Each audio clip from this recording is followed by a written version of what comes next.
पुणी कुंभीर आक्रमण चलीगला जीवन। जाजपुर जिला विरूपा नदी कूल जड़े महिला को टाणी नहीं कुंभीर। अधिक जमुना थमुनी कुंभीर आक्रमण मनीष किया कुंभीर आक्रमण में गोटे पर गोटे जीवन चली जाइए।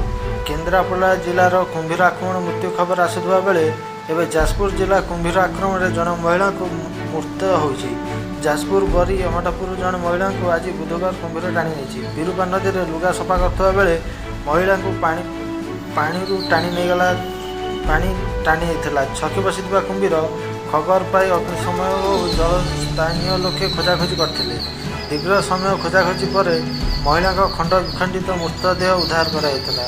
कुंभीर आक्रमण पर स्थानीय अंचल भयावह वातावरण सृष्टि पाई। जाजपुर बरी ब्लॉक अमठापुर दे प्रभावित होता विरूपा नदी अमठापुर पंचायत पाल्टापुर ग्रामर अनाम जेना पत्नी ज्योत्स्ना नदी कूल बसी लुगा सफा करते।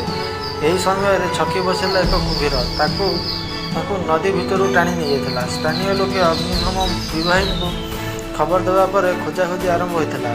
दीर्घ समय खोजाखोजी पर महिला मुंड और गोटे गोड़ विहीन मृतदेह उद्धार कर घटना एवं स्थानीय अंचल चर्चार विषय पलटि जाइए।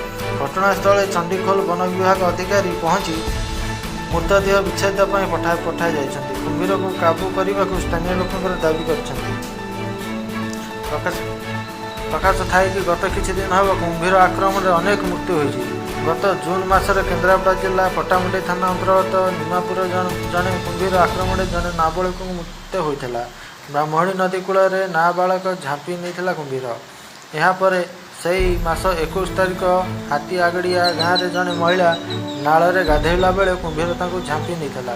गत जुलाई 28 तारिख केन्द्रापड़ा जिला पट्टामुंडी ब्लॉक पेंठापाड़ पंचायत कुलसाई ब्राह्मणी नदी तुठर जड़े बाबा को कुंभीर टाणी नहीं जाता।